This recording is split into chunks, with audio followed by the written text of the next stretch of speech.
তোমার স্বার্থের জন্য ভালোবাসে, স্ত্রী তোমাকে স্বার্থের জন্য ভালোবাসে, সন্তান তোমাকে স্বার্থের জন্য ভালোবাসে, ভাই তোমাকে স্বার্থের জন্য ভালোবাসে, নেতা তোমাকে স্বার্থের জন্য ভালোবাসে। নেতা তুমি হয়েছ, কর্মীরা তোমাকে স্বার্থের জন্য ভালোবাসে। স্বার্থ ছাড়া ভালোবাসে না একজন, তিনি আমার আল্লাহ। স্বার্থ ছাড়া ভালোবাসেন আমার নবী, স্বার্থ ছাড়া ভালোবাসেন মা, স্বার্থ ছাড়া ভালোবাসেন আমার বাবা। ঠিক কিনা? আওয়াজ করে চিল্লাইয়া জোরে বলো দুনিয়ার যুবক।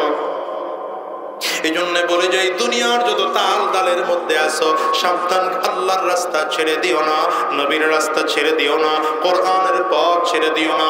তোমার আমার নবী তোমার আমার জন্য এখনো মদিনায় বসে কান্না করেন।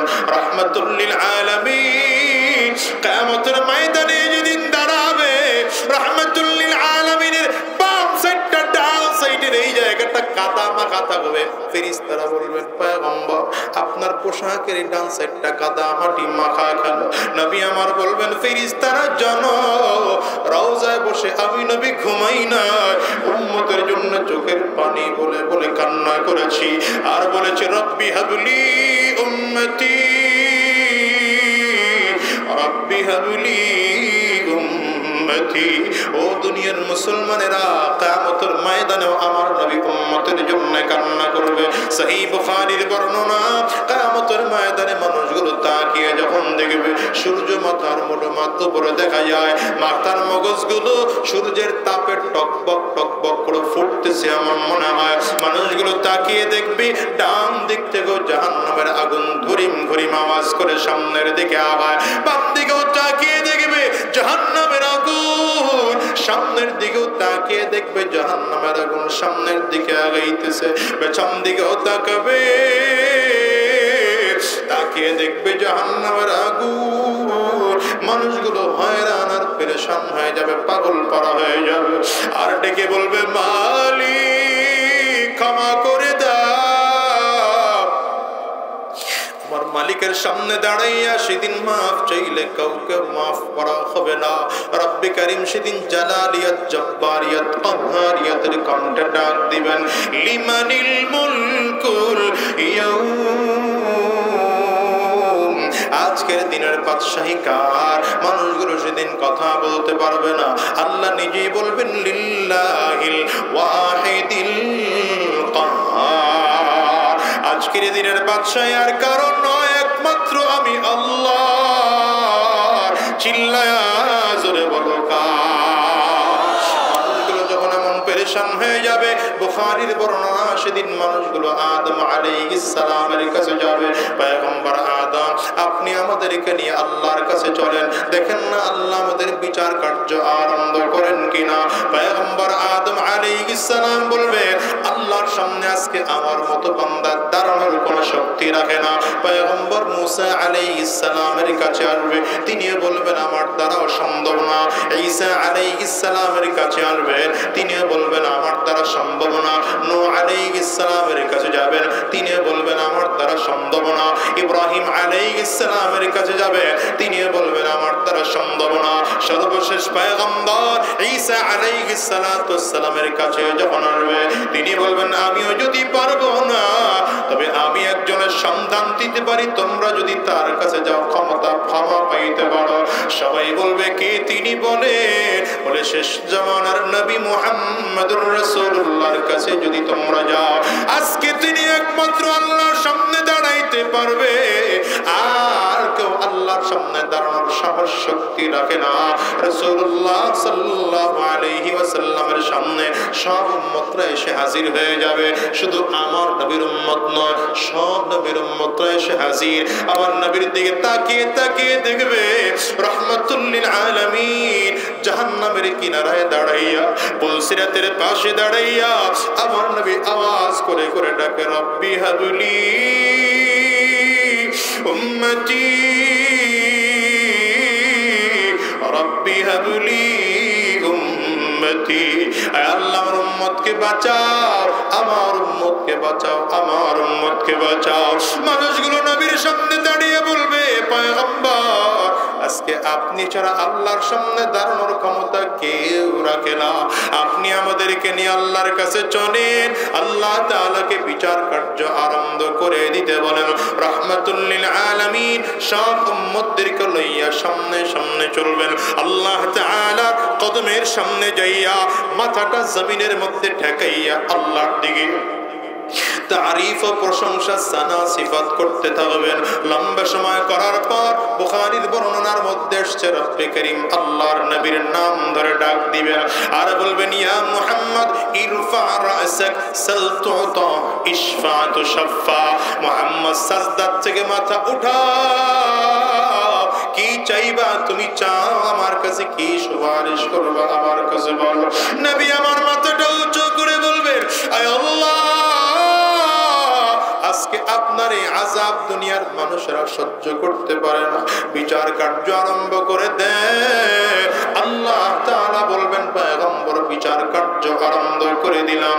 ভিন্ন হাদিসের মধ্যে পাওয়া যায়, সহিহ মুসলিমের মধ্যে আসছে, নবীজি সেই দিন রবের সামনে দাঁড়িয়ে বলবেন, লিকুল্লি নবিয়্যিন দাওয়াতুম মুস্তাজাবা ফাতাআজ্জালা কুল্লু নবিয়্যিন দাওয়াতাহু ওয়া ইন্নী ইখতাবাতু দাওয়াতি শাফাআতান লি উম্মতি ইয়াউমাল কিয়ামা। নবী আমার বলেন, সব নবীদেরকে দুনিয়ায় থাকা অবস্থায় স্পেশাল একটা দোয়া করার অধিকার দিয়েছিলেন আল্লাহ। সব নবীরা দোয়াটা দুনিয়ায় থাকা অবস্থায় করেছে, আমি নবী দোয়া করি নাই। কেন করি নাই জানো? কিয়ামতের ময়দানে উম্মতের সুপারিশের জন্য দোয়াটা আল্লাহর কাছে করব।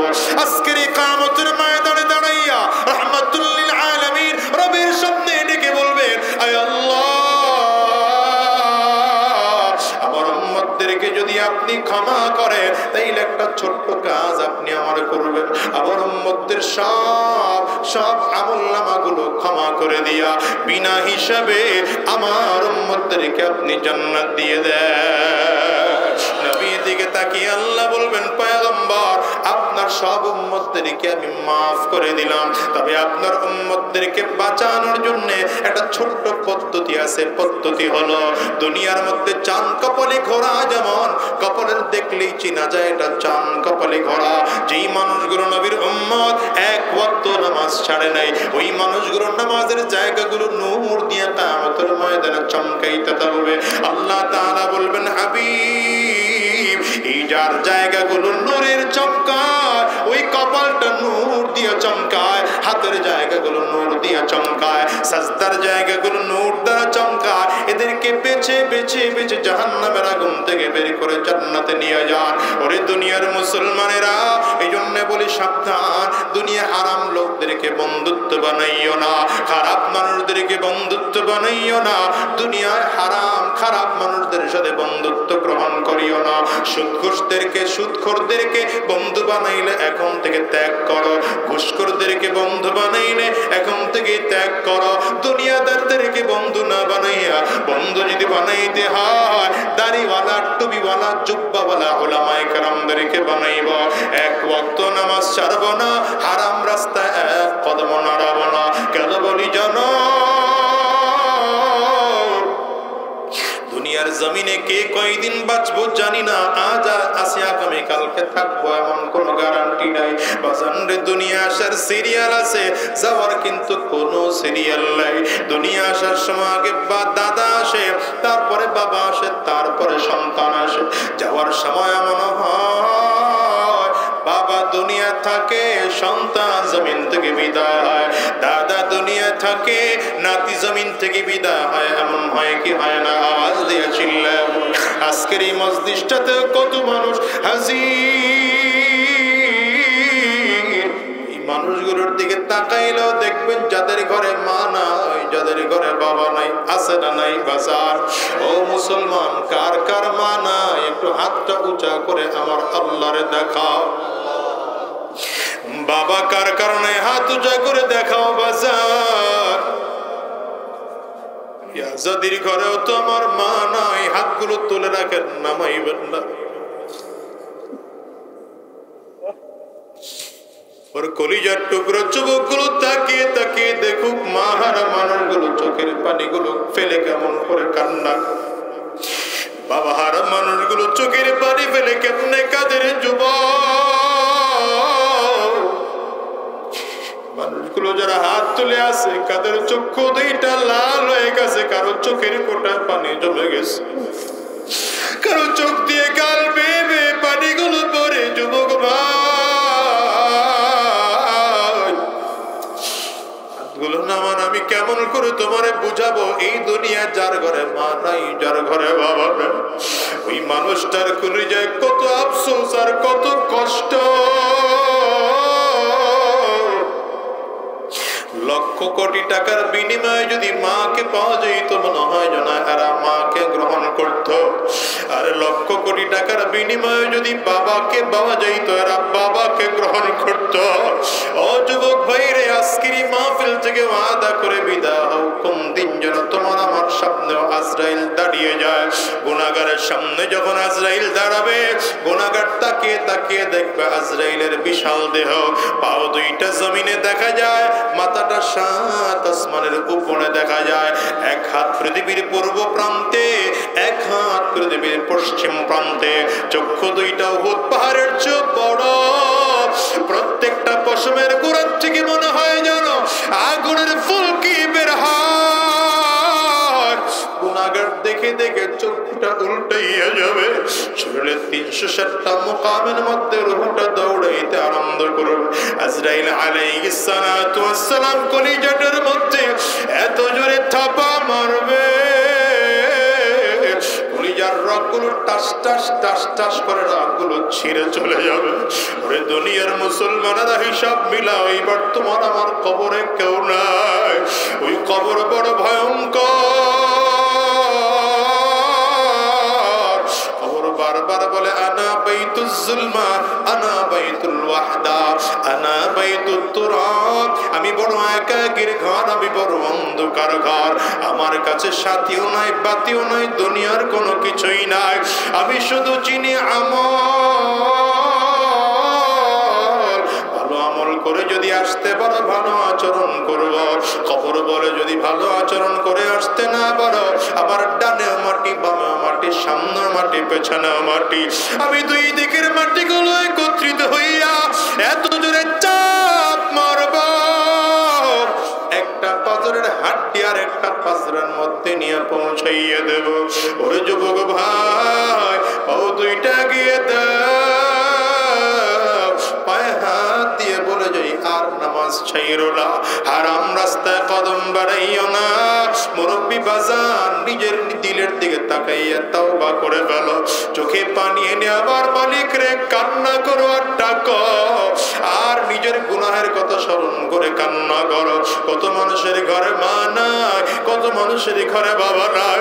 আব্বা আম্মার কথা স্মরণ করে চোখের পানি ফেলাইয়া আমার মালিকের কাছে ওয়াদা করো, আল্লাহ আর হারাম রাস্তায় কদম বাড়াবো না, শয়তানি রাস্তায় আর কদম বাড়াবো না, আর সুদের ব্যবসায় জড়াবো না, আর ঘুষের ব্যবসায় জড়াবো না।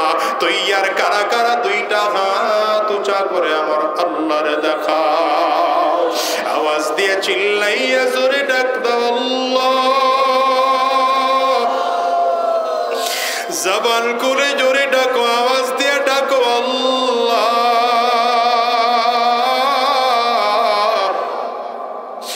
চোখে যদি পানি না আসে, কান্নার ভান ধরে ডানে আর বামে তাকাইয়া চোখের পানি ফালাও। আর ডেকে বলো, মালিক আমরা ওয়াদা করলাম আর হারাম রাস্তায় চলবো না, শয়তানি রাস্তায় চলবো না, গুনাহের রাস্তায় কদম বাড়াবো না। আল্লাহ তুমি কবুল করে নাও, কবুল করে নাও। চিল্লা বলো আমিন। আলহামদুলিল্লাহ রাব্বিল আলামিন, والصلاة والسلام على سيد الأنبياء والمرسلين. ربنا ظلمنا أنفسنا وإن لم تغفر لنا وترحمنا لنكونن من الخاسرين. ودير مالي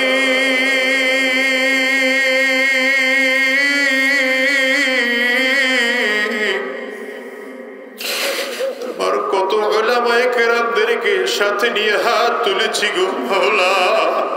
আয় আল্লাহ কত তোলাবায়ে আযামদেরকে সাথে নিয়ে হাত তুলেছি আল্লাহ।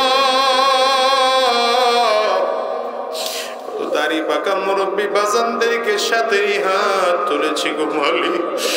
যুবকদেরকে সাথে নিয়ে হাত তুলেছি আল্লাহ। কার হাত তোমার দরবারে পছন্দ হয় জানি না, তুমি তোমার গোলামদের দিকে একটু তাকাইয়া কুদরতি নজর দিয়ে দেখো। তোমার গোলামেরা চোখের পানি ফালাইয়া ফালাইয়া কান্দে। আয় আল্লাহ কারো ঘরে মা নাই, কারো ঘরে বাবা নাই, কারো ঘরে জোরের ভাই নাই, কারো ঘরে জোরের বোন নাই। আল্লাহ আমরা শয়তানের ধোঁকায় পড়ে অন্যায় করে ফেলেছি, তোমাকে ভুলে গিয়ে অন্যায় করে ফেলেছি, দুনিয়ার মহাব্বতে পড়ে অন্যায় করে ফেলেছি গো মালিক। মেহেরবানি করে জিন্দেগির গুনাহগুলো মাফ করে দাও আল্লাহ। আয় আল্লাহ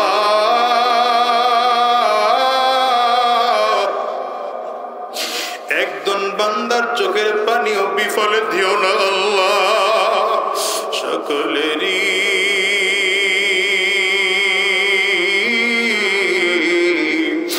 দরজা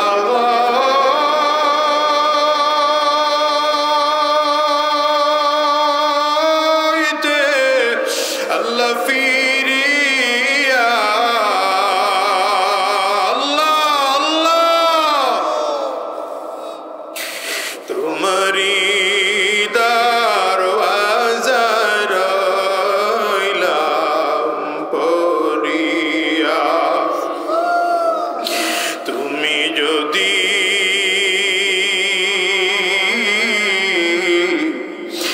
মাফ না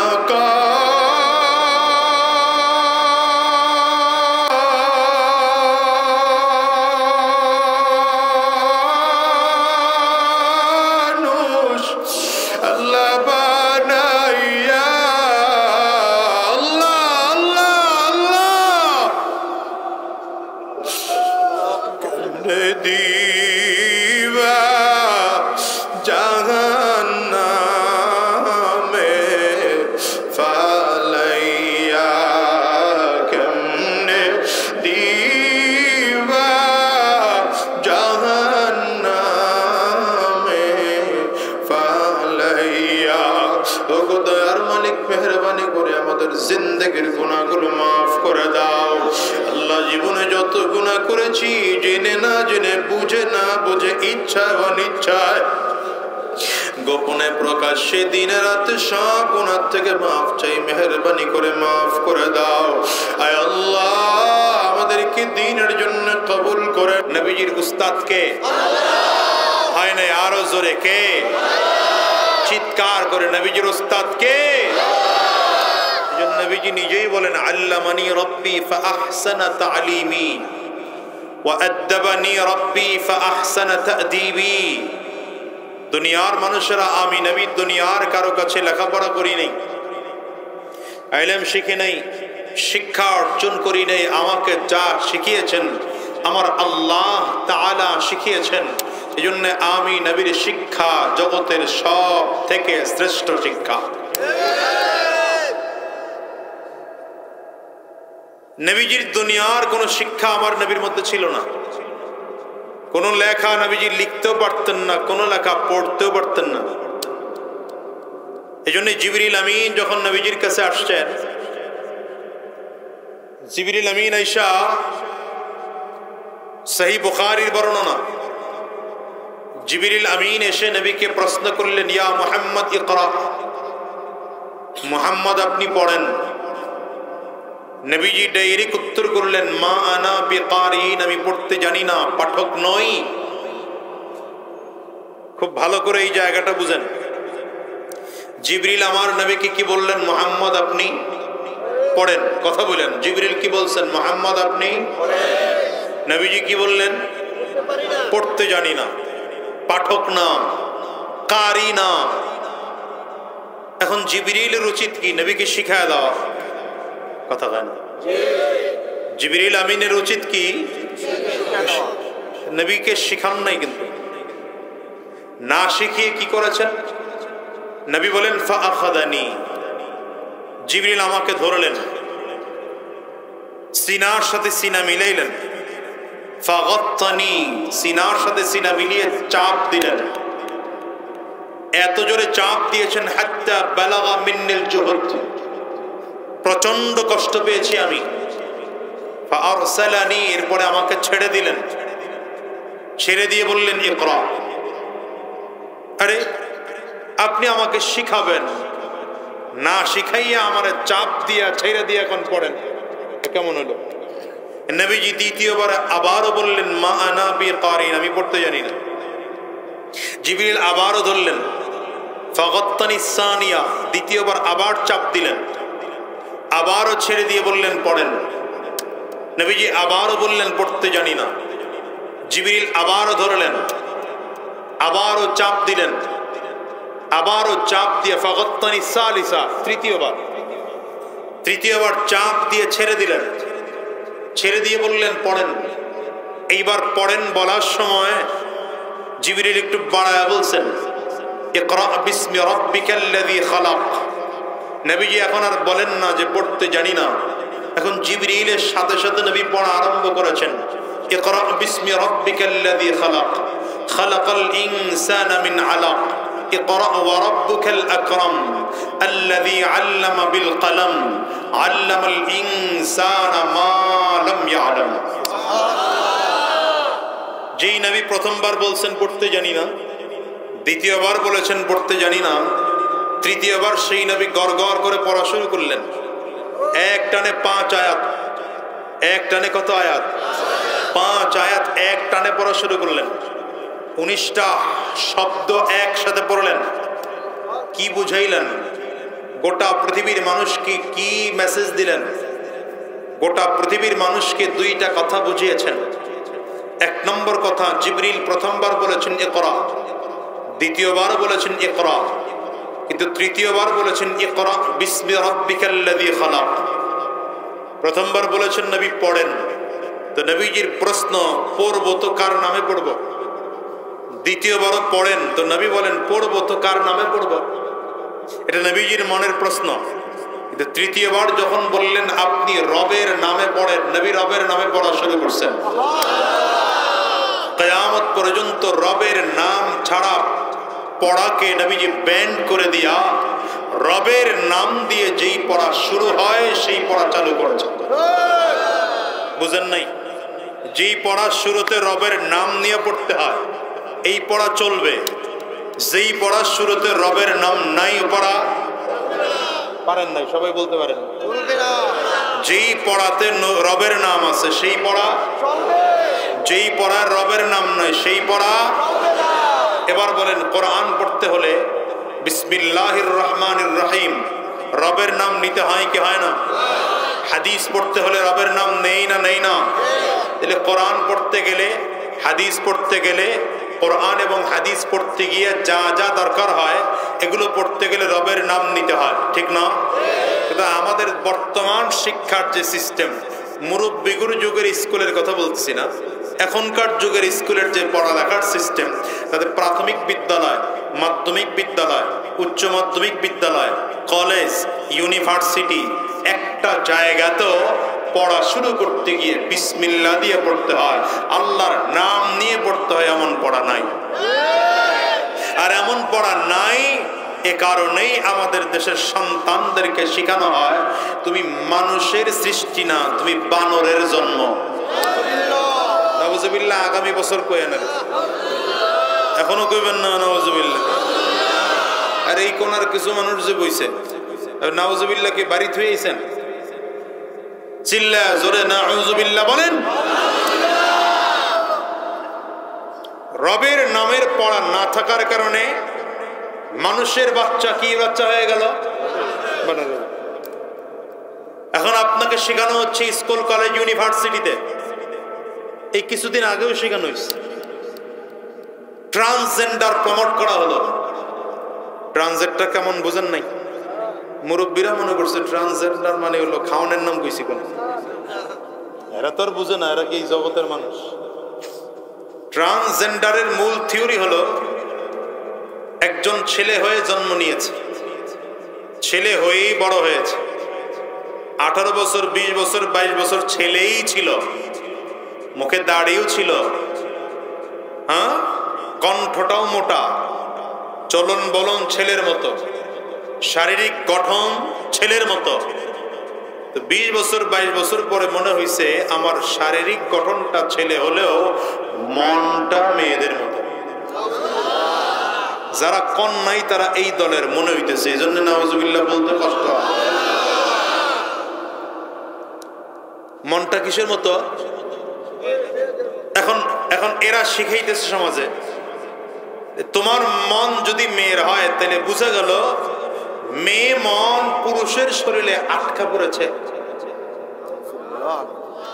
মেয়ের মন পুরুষের শরীরে আটকা পড়েছে। তার মানে এরা ডাইরেক্টলি না বললেও ইনডাইরেক্ট বলছে যে আল্লাহ তোমারে ভুল বানাইছে,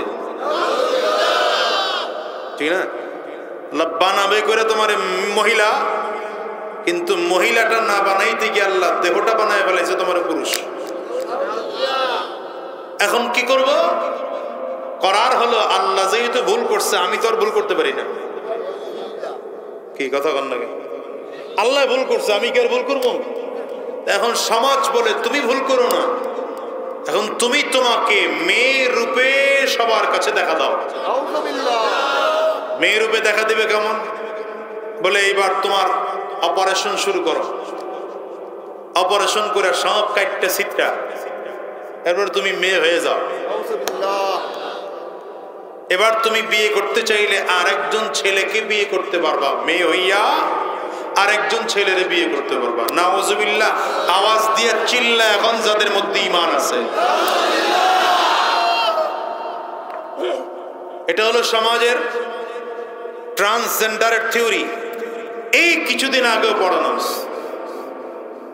আলহামদুলিল্লাহ সুম্মা আলহামদুলিল্লাহ, এই স্বৈরাচার এদেশ থেকে বিদায় নেওয়ার পরে এই জাতি এই শিক্ষা পরিবর্তন করতে বাধ্য হয়েছে।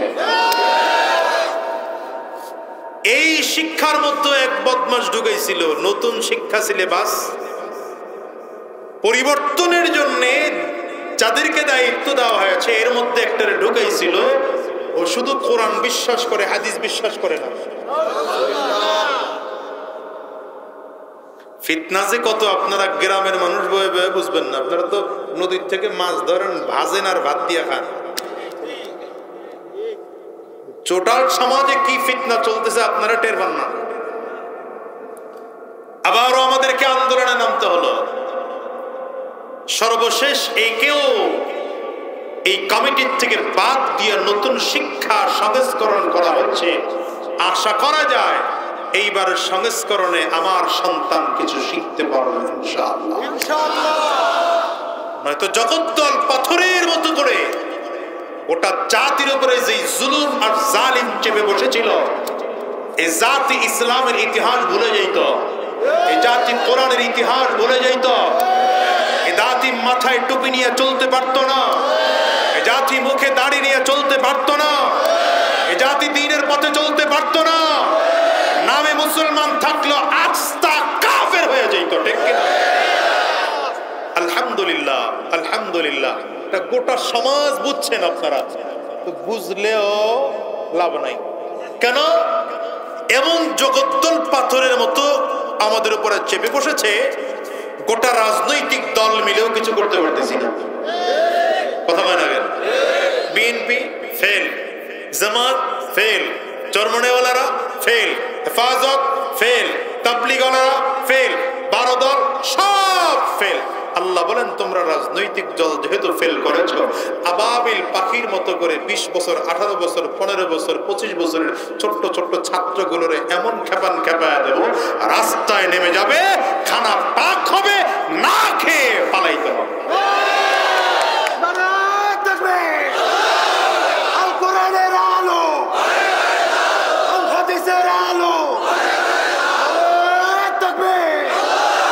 এইখান থেকে শিক্ষা দুইটা। কয়টা?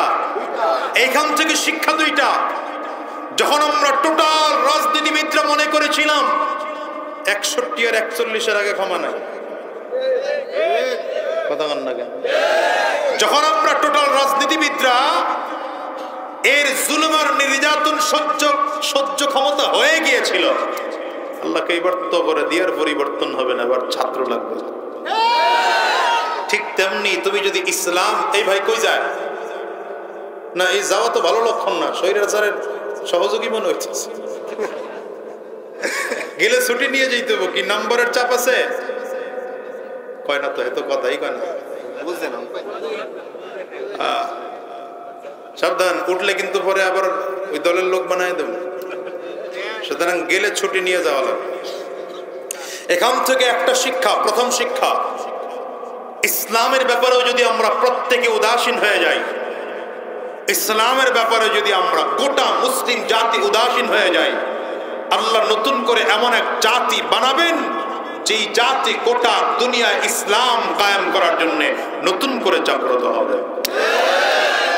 দ্বিতীয় শিক্ষা, এক জালেম জমিন থেকে বিদায় হয়েছে, সুতরাং নতুন করে কেউ যারা ক্ষমতায় আসবে, এরাও যদি জাতির উপরে জুলুম করে, এরাও যদি নির্যাতন করে, এরাও যদি নিপীড়ন করে, এরাও যদি স্বৈরাচারের জায়গা দখল করতে চায়, বাংলার জমিন থেকে এদেরকেও বিতাড়িত করা হবে।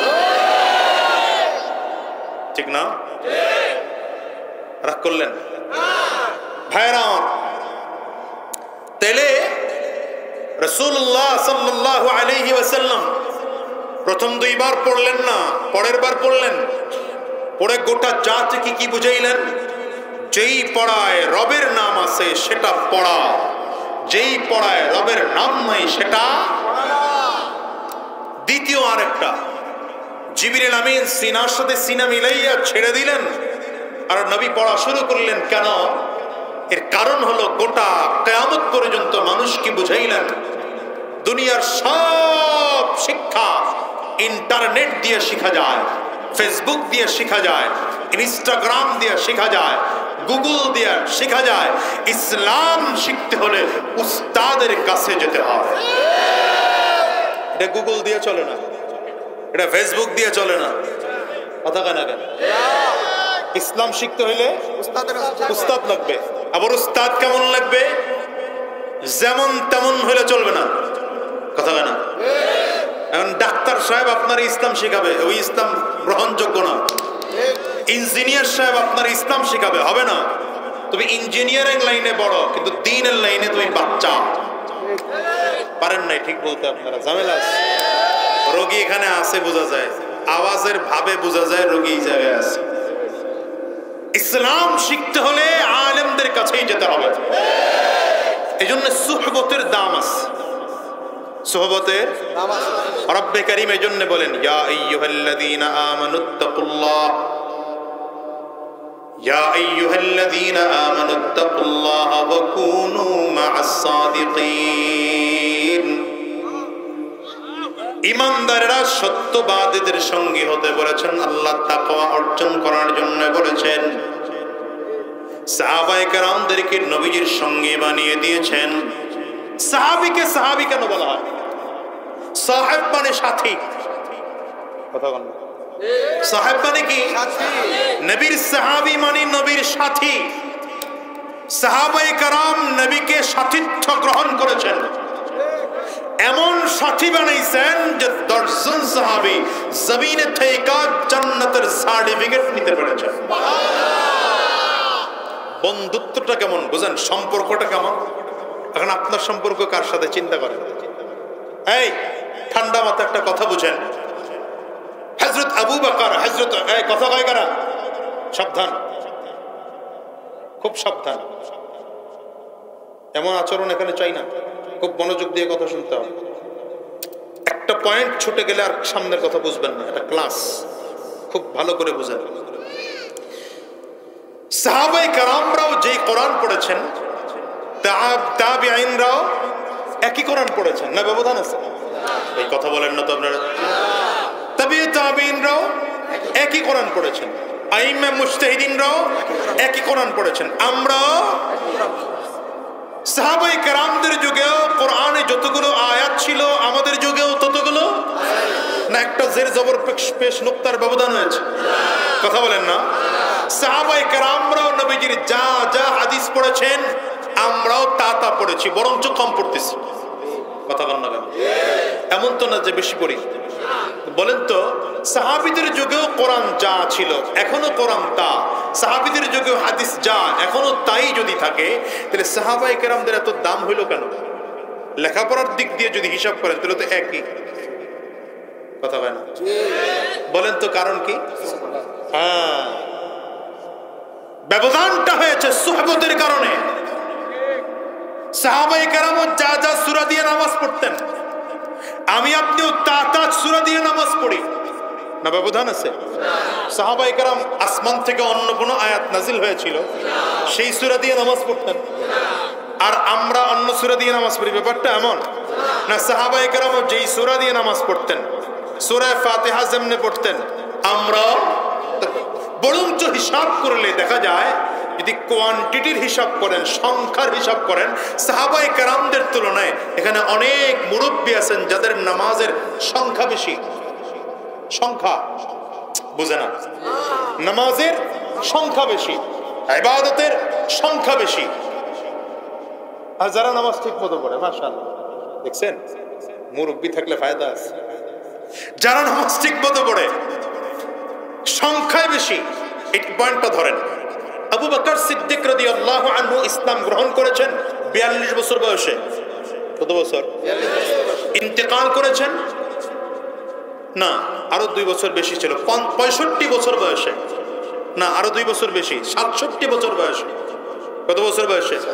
কারণ নবীজির থেকে আবু বকর সিদ্দিক রাদিয়াল্লাহু আনহু 2 বছর সিনিয়র ছিলেন। নবীজি 63 বছর হায়াত পেয়েছেন। নবীজি যখন ইন্তেকাল করেন আবু বকর সিদ্দিকের বয়স 65, আরো 2 বছর 3 মাস শাসন করেছেন, তাহলে কত হয়?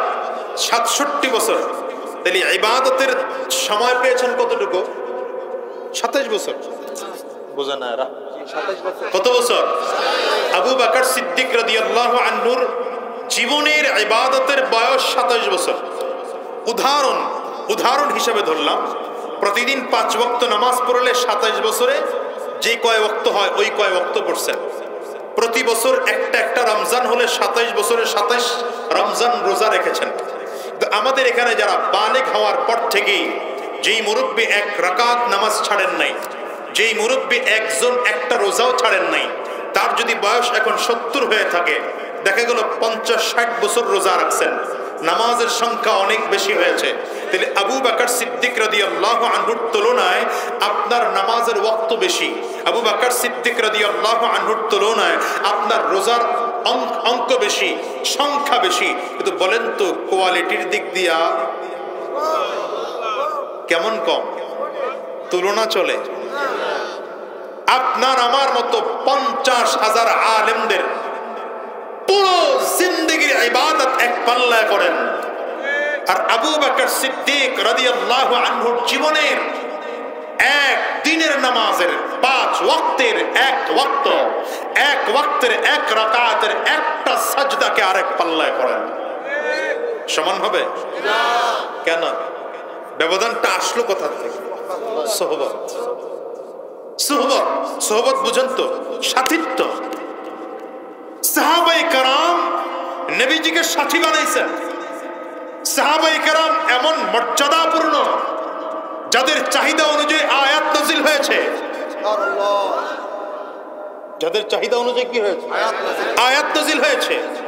আম্মা জান আয়েশা সিদ্দিকা, এই ছেলে বসো, তুমি বয়া থাকবা, তোমার আব্বা আম্মা সওয়াব পাবো। তুমি বুঝো না আলোচনা, আমি বুঝতেছি। আম্মা জান আয়েশা সিদ্দিকা রাদিয়াল্লাহু আনহাকে তুহমত দেওয়া হয়েছে। আম্মা জান আয়েশার চরিত্র সাফাই গাইয়া আল্লাহ আয়াত নাযিল করেছেন। মর্যাদাটা কি? আবু বকর সিদ্দিক রাদিয়াল্লাহু আনহুর বিরুদ্ধে ইহুদি নবীজির কাছে মিথ্যা বিচার নিয়ে আসছে। আল্লাহ তাআলা আবু বকর সিদ্দিকের পক্ষে সাক্ষী দিয়ে আয়াত নাযিল করেছেন। হযরত ওমর ফারুক রাদিয়াল্লাহু আনহুর ব্যাপারে আয়াত নাযিল করেছেন। সাহাবায়ে কেরামদের মর্যাদা বর্ণনা করতে গিয়ে আল্লাহ আয়াত নাযিল করেছেন। এত মর্যাদার কারণ কি? মর্যাদার কারণ হলো সাহাবায়ে কেরাম নবীজির সুহবত গ্রহণ করেছেন। ঠিক না? পৃথিবীর সব থেকে শ্রেষ্ঠ নবীর সুহবত পেয়েছেন সাহাবায়ে কেরাম। এজন্য সাহাবীদের দাম। হ্যাঁ, নবীর তুলনায় সাহাবীর মর্যাদা কম। বুঝে না? নবীর তুলনায় অন্য সব নবীদের তুলনায় আমার নবীর মর্যাদা বেশি, ঠিক না? কিন্তু নবীর তুলনায় সাহাবীর মর্যাদা কম। এই জন্য সাহাবীদের সাথিত্ব যারা গ্রহণ করেছে, যেহেতু এরা সাহাবায়ে কেরামদেরকে উস্তাদ বানাইছে, তাহলে নবীর ছাত্রের তুলনায় সাহাবীর ছাত্রের সম্মান একটু কম হবে, এটাই স্বাভাবিক। আবার সাহাবায়ে কেরামদের ছাত্র যারা তাবেঈন, তাবেঈনরা নবীকে পায় নাই, পেয়েছে সাহাবীকে। পাইছে কাকে? সাহাবীকে পেয়েছে। হোমিওপ্যাথিক ঔষধের একটা লজিক আছে। লজিক হলো 1 ফোঁটার মধ্যে 10 ফোঁটা মিলানো যায়, ওই 10 ফোঁটায় আরো 10 ফোঁটা মিলানো যায়, ওই 10 ফোঁটায় আরো 10 ফোঁটা মিলানো যায়। অর্থাৎ একটা হোমিওপ্যাথিক ডোজের সাথে 50 বার মিলাইলেও ঔষধের কিছু না কিছু কার্যকারিতা থাকে। ঠিক তেমনি ভালো করে বুঝেন, নবীর সাথিত্ব যারা গ্রহণ করেছে এদের মর্যাদা কোনোদিন তাবেঈনদের মতো নয়। সাহাবীদের মর্যাদা সব থেকে বেশি, কারণ তারা ডাইরেক্ট নবীর সুহবত পেয়েছে, নবীর যুগের মানুষ। আবার সাহাবায়ে কেরামদের উস্তাদ, যারা উস্তাদ মেরেছে সাহাবীদেরকে, যারা সাহাবায়ে কেরামদের সাথিত্ব গ্রহণ করেছেন তাবেঈন, এদের মর্যাদা আমাদের তুলনায় অনেক বেশি, কিন্তু সাহাবীদের তুলনায় কম। আবার যারা তাবেঈন ছিলেন, মানে তাবেঈনদের ছাত্র ছিলেন, তারা আমাদের তুলনায় মর্যাদা অনেক বেশি, কিন্তু তাবেঈন সাহাবায়ে কেরাম এদের তুলনায় কম। এবার আইম্মে মুজতাহিদিন যারা, এরা যেহেতু তাবেঈনদের ছাত্র, যদিও আমাদের তুলনায় মর্যাদা অনেক অনেক অনেক বেশি, কিন্তু তাবেঈন সাহাবায়ে কেরামদের তুলনায় অনেক বেশি। কথা বুঝেন না? এবার তাহলে সুহবতে যদি মর্যাদা বেড়ে যায়, এবার আপনাদের কাছে একটা প্রশ্ন করি, সুহবতে কি হয়? এতক্ষণ আলোচনায় বুঝেন নাই। সুহবতে কি হয়? মর্যাদা বেড়ে যায়। সুহবতে কি হয়? মর্যাদা বেড়ে যায়। আরে দুনিয়াতেও তো এমন, দুনিয়ার লাইনেও তো এমন। মেম্বার সাহেবের কাছের লোক, চেয়ারম্যান সাহেবের কাছের লোক, দুইজনের ক্ষমতা এক না? ব্যবধান আছে। উপজেলা চেয়ারম্যানের কাছের লোক, আরো ব্যবধান। এমপি সাহেবের কাছের লোক, কথা ব্যবধান আছে না? যদি প্রধানমন্ত্রীর কাছের লোক হয়, এখন তোর হেডা নাই, কয় লাভ নাই। প্রধান উপদেষ্টার কাছের লোক হয়, হ্যাঁ, ব্যাপারটা এখানে। সুহবতের বড় দাম। সুহবতের যদি দাম হয়, তাহলে বুঝবেন দুনিয়াতে যেই মানুষটা ভালোদের সাথিত্ব গ্রহণ করবে তার মর্যাদা আল্লাহর কাছে বেড়ে যাবে, আর যে ভালো মানুষকে সাথী হিসেবে গ্রহণ করতে পারবে না, ওর মর্যাদা আল্লাহর কাছে কমে যাবে। এখন বন্ধু বানাইবেন কারে? চোর রে না আলেম রে? ডাকাত রে না আলেমকে?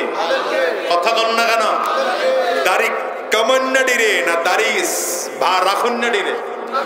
কারে বানাইবেন? যার মাথায় টুপি নাই তারে, না যার মাথায় টুপি আছে তারে? এই জায়গাটা ব্যবধান আছে। ব্যাপারটা এই জায়গাটাই সমস্যা। আপনারা গোটা পৃথিবীর মানুষ, বিশেষ করে বাংলাদেশের মানুষ শান্তি চায়, শান্তি চায়, শান্তি চায়, ওরে শান্তি, শান্তির স্লোগান দিতে দিতে রক্ত বমি তুলে ফেলছেন, কিন্তু শান্তি প্রতিষ্ঠা করতে পারেন নাই। কারণ হলো শান্তি যেইভাবে আসবে সেই রাস্তায় একদিনও কদম ফেলান যায়। ওই সদরঘাটের লঞ্চ দেখবেন, বরিশালের সদরঘাটের লঞ্চ গুলো সাইলেন্সার ছাদের উপরের দিকে থাকে। বুঝতেছেন না আমার কথা? হা করে তাকায় আছেন, জবাব দিয়ে। সাইলেন্সার কই থাকে? এই পাইপটাকে আবার চারিদিক থেকে খুব বড় সড়ো করে ঢেকে দেয়, ঘাও দিয়ে দেয়, এরপরে ওটা খুব গরম থাকে। এখন কোন এক বেকুফ আহাম্মক যদি সাইলেন্সারের মধ্যে পিঠটা ঠেকাইয়া এরপরে চিল্লায়, পুড়ে গেলাম রে, পুড়ে গেলাম রে, পিঠ জ্বলে গেল রে, তা আপনি গিয়ে কি বলবেন? বেটা বোকা, পিঠটা সরাইলেই তো হয়। কেন পিঠ সরাবো না? পিঠ সরাবে না, পড়ার থেকে বাঁচতে চায়। কথা বলেন। আমাদের দেশের মানুষ শান্তি চায়, গণতন্ত্র ছাড়তে চায় না। শান্তি চায়, কোরআন ধরতে চায় না। শান্তি চায়, মসজিদে আসতে চায় না। শান্তি চায়, আলেমদেরকে ধরতে চায় না। খুদার কসম, জিন্দেগিতেও শান্তি আসতে পারে না। পারেন নাই বুঝতে, এখনো বুঝেন নাই। সুতরাং শান্তি পাইতে হলে শান্তির রাস্তায় হাঁটতে। সাথিত্ব, বন্ধুত্ব যদি কাফিরের সাথে হয় তাহলে কি হবে? মুসলমান, আরে দেখেন নবীর জবানের সাথে জবান মিলিয়ে কালিমা পড়েছে, এরপরও কালিমা ধরে রাখতে পারেনি। এটা আজীব ব্যাপার। কালিমা পড়ছে আপনার আমার সাধারণ মানুষের হাতে হাত দিয়া না। কার হাতে হাত দিয়া? নবীজির হাতে হাত দিয়া। কিন্তু বন্ধু ছিল খারাপ, বন্ধু ছিল কাফির, বন্ধু বেঈমান।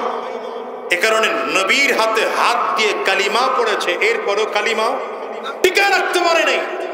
সুহবত এত মারাত্মক জিনিস, সাথিত্ব তো মারাত্মক জিনিস।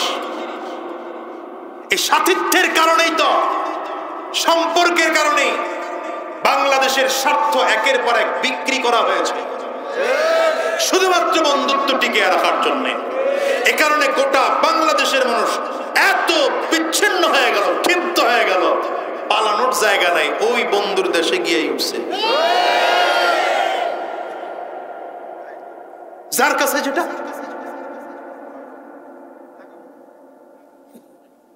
বুঝতেছেন না, আপনার বোঝেন না মনে হয়। সুহবত বড় মারাত্মক জিনিস।